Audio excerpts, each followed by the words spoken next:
suit le JT.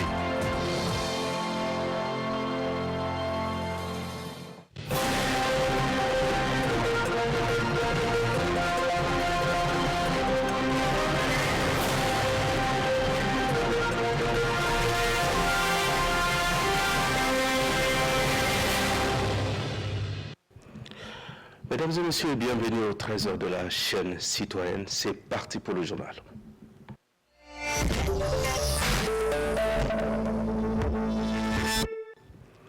Page politique de cette édition, la cérémonie solennelle de passation de service s'est tenue le 4 juin dernier dans un hôtel de la place consacrant l'accession de Mohamed Saleh Abdel-Djelil à la tête de l'Union nationale des commerçants UNC, organe affilié au mouvement patriotique du salut MPS. Il succède à Almana, marquant ainsi un tournant stratégique pour cette structure au cœur de la vie économique nationale. Molian Loné-Evelyne nous en parle. Ce passage de relais, rehaussé par la présence de plusieurs figures majeures du parti au pouvoir, a été l'occasion pour le secrétaire général du MPS de rappeler le rôle fondamental de l'UNC dans la consolidation du tissu économique tchadien. Dans son allocution, il a réaffirmé l'engagement du MPS à accompagner les commerçants, véritables piliers du développement, et à faire de cette organisation une courroie de transmission efficace des politiques économiques gouvernementales. Les commerçants sont ceux qui en souffrent le plus, mais si vous êtes organisé et que vous avez régulièrement, pourquoi il y a la corruption? C'est parce que les règles, on veut les biaiser. Si quelqu'un dans le cadre d'un appel d'offres est dernier, mais qu'il veut passer premier, il fait de la corruption. Le MPS ne sera pas avec lui. Le MPS ne peut pas l'accompagner à ce niveau. Alors, c'est les principes, c'est des règles, c'est des orientations dans le sens de la refondation du parti. Dans un contexte de relance et de stabilité recherchée, l'UNC-MPS est appelé à se réinventer pour répondre aux défis contemporains du commerce au Tchad. Loin d'être une simple formalité protocolaire, cette passation de pouvoir traduit une volonté de renouvellement portée par une vision axée sur l'amélioration du climat des affaires et la promotion de l'entrepreneuriat local. La présence des cadres supérieurs du parti témoigne d'une volonté manifeste de repositionner les commerçants au centre de l'action politique et économique. La nouvelle équipe dirigeante devra ainsi traduire les ambitions en actions concrètes et visibles, capables de renforcer la place de l'UNC sur l'échiquier socio-économique national. Nous devons par conséquent mettre en œuvre une nouvelle stratégie de recouvrement des cotisations. Plus innovante, plus rigoureuse, mais aussi plus juste. Les cotisations sont et demeurent l'oxygène de notre autonomie. Sans elles, aucune action, aucune ambition durable n'est possible. Assurer et assumer notre place d'organisation motrice au sein du MPS. Dans une atmosphère empreinte de convivialité, mais également de rigueur et d'espérance, les différents intervenants ont unanimement salué le parcours du bureau sortant et exprimé leur confiance en la capacité de la nouvelle direction à insuffler une dynamique nouvelle. Le discours d'unité, de responsabilité collective et de coopération a dominé les échanges. Attendu sur des résultats tangibles, l'équipe conduite par Mohamed Saleh Abdel-Djelil devra désormais transformer les discours en projets structurants capables d'asseoir la place des commerçants dans les grandes orientations économiques du pays. Le ministre de la fonction publique et du dialogue social a fait un point de presse hier matin relatif au recrutement des agents à la fonction publique. Pour le ministre, l'intégration de cette année a une particularité, celle d'affecter directement les nouveaux agents dans les différentes provinces. Suivez ses propos. Conformément au programme politique du maréchal, président de la République, chef de l'État, et au regard surtout de la promesse qu'il a eu à faire, nous avons procédé, il y a de cela quelques jours, au recrutement de 1700 agents de la santé, composés essentiellement de 500 médecins et de 1200 paramédicaux. Et comme le chef de l'État l'a promis, et au regard de ces instructions, aujourd'hui les 1700 ont été recrutés Et la particularité de ces recrutements, c'est que l'ensemble de ces agents ont été directement affectés par province. Et comme vous le savez, nous cherchons à éviter que les fonctionnaires continuent par rester ici à N'Djamena. Et pour combattre cette manière de faire, nous avons innové. La particularité, c'est que tous ceux qui ont été intégrés cette année, ils vont prendre service directement dans leur lieu d'affectation. Dans les 23 provinces, chaque agent affecté à intégrer serait dans l'obligation de faire le déplacement directement auprès du conseil provincial pour procéder à la prise de service et au niveau surtout du délégué de la santé. Et l'autre particularité qu'il faut relever cette année, c'est qu'il y a ce qu'on avait appelé un engagement quinquennal. Chaque agent doit signer un engagement quinquennal auprès du conseil provincial. Dans les jours qui suivent, ces engagements seront disponibles au niveau du conseil provincial et nous demandons à tous les nouveaux intégrés de faire le déplacement directement dans leur lieu d'affectation pour la prise de services effectifs. Et si nous avons commencé le processus d'intégration par la santé, c'est pour vous dire que la santé constitue la priorité des priorités du maréchal chef de l'État. La santé de la population, l'amélioration de la santé de la population, l'amélioration du système de la santé, la modernisation du système de la santé doit aller avec un personnel de la santé qualifié, disponible en quantité pour prendre en charge la santé de nos citoyens. Mesdames et messieurs, je voudrais également aussi vous rassurer que c'est un processus qui vient d'être déclenché, conformément aux orientations du chef de l'État, conformément au programme politique du chef de l'État et conformément à la promesse faite par le chef de l'État. Le processus d'intégration va suivre son cours. Le processus va suivre son cours pour atteindre effectivement la réalisation totale des promesses qui ont été faites par le président de la République. Et sur ce, je voudrais également rassurer les jeunes diplômés que la question de l'emploi est au centre des préoccupations de la politique du gouvernement. Vous êtes des milliers de jeunes à pouvoir finir vos études et au retour, l'État doit mettre des stratégies en place pour procéder non seulement à la possibilité de vous intégrer à la fonction publique, mais également trouver d'autres possibilités pour l'emploi des jeunes de manière globale. Toujours en politique, le ministre de la Sécurité publique et de l'immigration, le général corps d'armée Ali Ahmad Akabash, a accordé une audience à l'ambassadeur de la République de l'Inde au Tchad, Dr Itzur Rahman. La rencontre s'est tenue avant-hier dans un esprit de coopération renforcée, constitue une nouvelle étape dans la consolidation des relations bilatérales entre le Tchad et l'Inde. Les échanges ont porté sur plusieurs domaines d'intérêt commun, notamment la sécurité, l'immigration, l'éducation, le tourisme ainsi que les opportunités d'investissement. Encore une fois de plus, retrouvons Oumana Fulbert pour le reportage.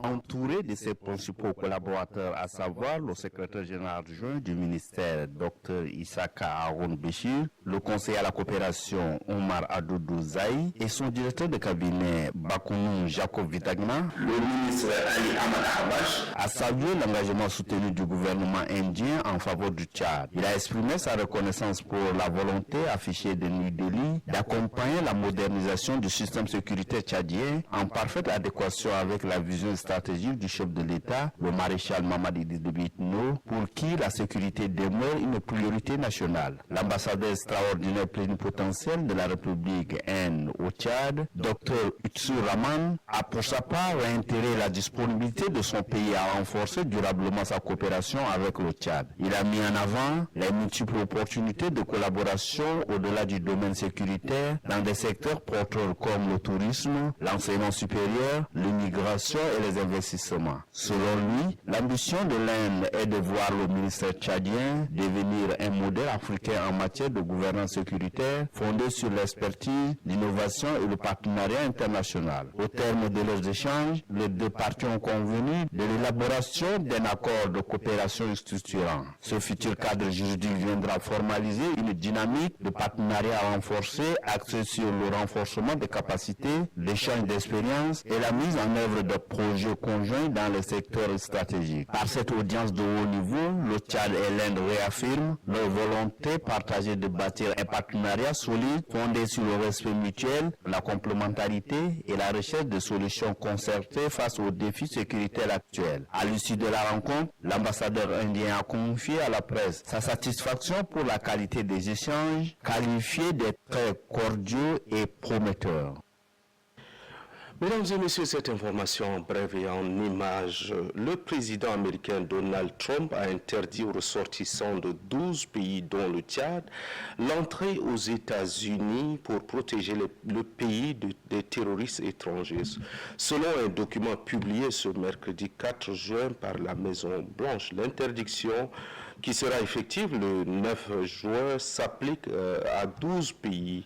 7 autres pays sont par ailleurs visés par des restrictions. Cette décision survient après une attaque meurtrière dans le Colorado que Trump relie à une faille du système migratoire. L'Égypte, pays d'origine, et l'auteur de l'attaque n'est pourtant pas concerné par cette mesure.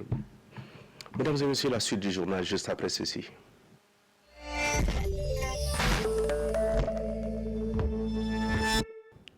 En société, le collectif d'Engamba est ressortissant des provinces du Logone occidental, du Logone oriental, de la Tangilé et du Mayo-Kébi a mené une mission humanitaire en faveur des populations vulnérables de Mandakao. Cette mission fait suite au conflit intercommunautaire tragique ayant coûté la vie à plus de 40 personnes. Notre correspondant dans le Logone occidental, Golmem Ali Emmanuel, y était de la partie. Voici son reportage. Le village Mandakao et ses environs sont actuellement quasiment désertés suite aux violences intercommunautaires survenues le 14 mai dernier. Malgré les appels lancés par les autorités pour inciter la population à regagner les domiciles, la situation demeure préoccupante et de nombreux villages restent vides. Seules quelques rares familles ont pu revenir, mais elles vivent dans des conditions extrêmement difficiles. C'est pourquoi le collectif d'Engambaï, ressortissant des provinces du Logone occidental, du Logone oriental, de la Tangilé et du Mayo-Kébi, s'est engagé à venir en aide à ces familles en détresse.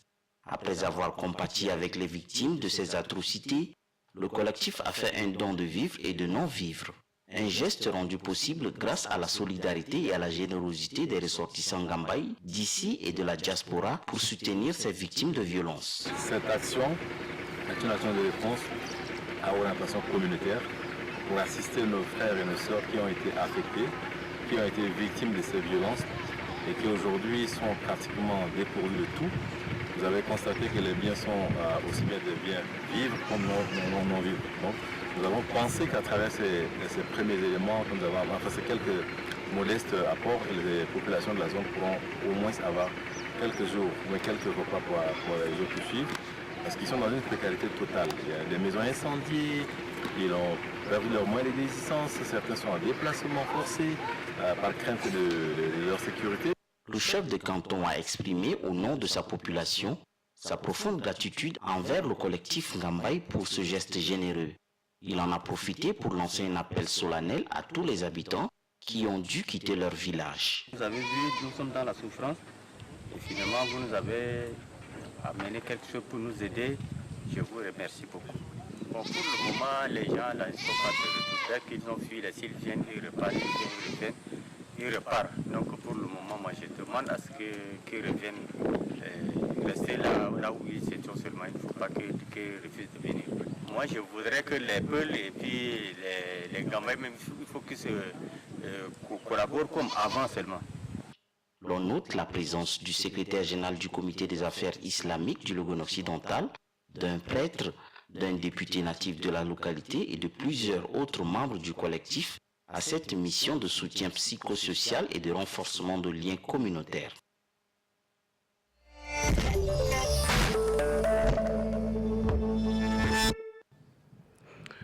En religion, le diocèse de l'Aï organise depuis hier matin son 23e conseil pastoral diocésain. Les travaux se sont déroulés dans la grande salle Jean-Paul II de l'Aï, ont été lancés par l'ordinaire des lieux, Monseigneur Nicolas Nadi Bab. Labara Nidim, depuis l'Aï, nous en parle.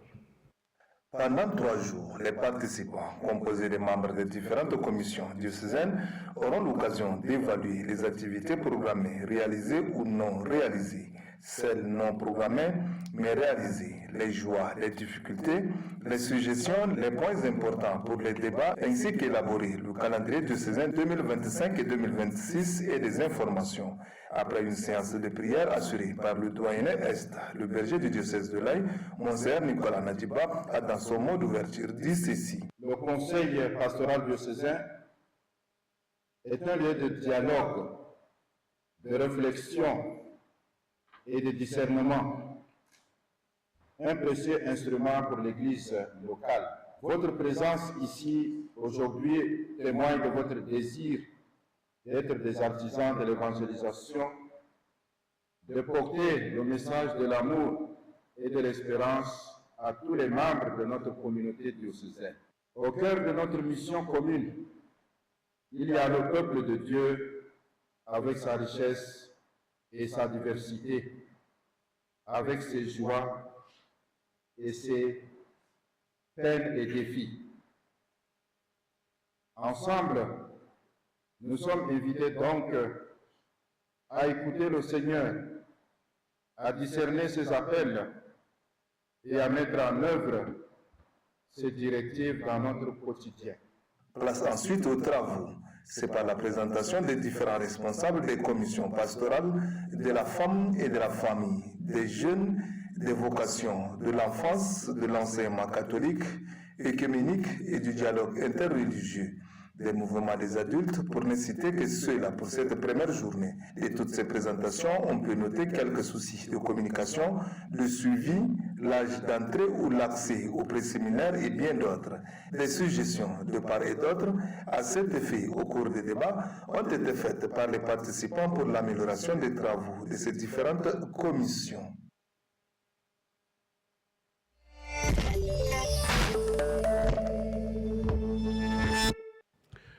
Mesdames et messieurs, parlons sport au bas de cette édition. Dans le cadre des 2 rencontres amicales face au Kenya, l'équipe nationale de football du Tchad, les Sao, ont quitté N'Djamena le 3 juin dernier en direction de Marrakech, la célèbre ville du Royaume du Maroc. Ces matchs programmés pour le 7 et le 10 juin prochains se dérouleront au Grand Stade de Marrakech, dans le but de préparer les échéances sportives à venir et de renforcer la cohésion du groupe national. Mbendixem Sadok nous en parle.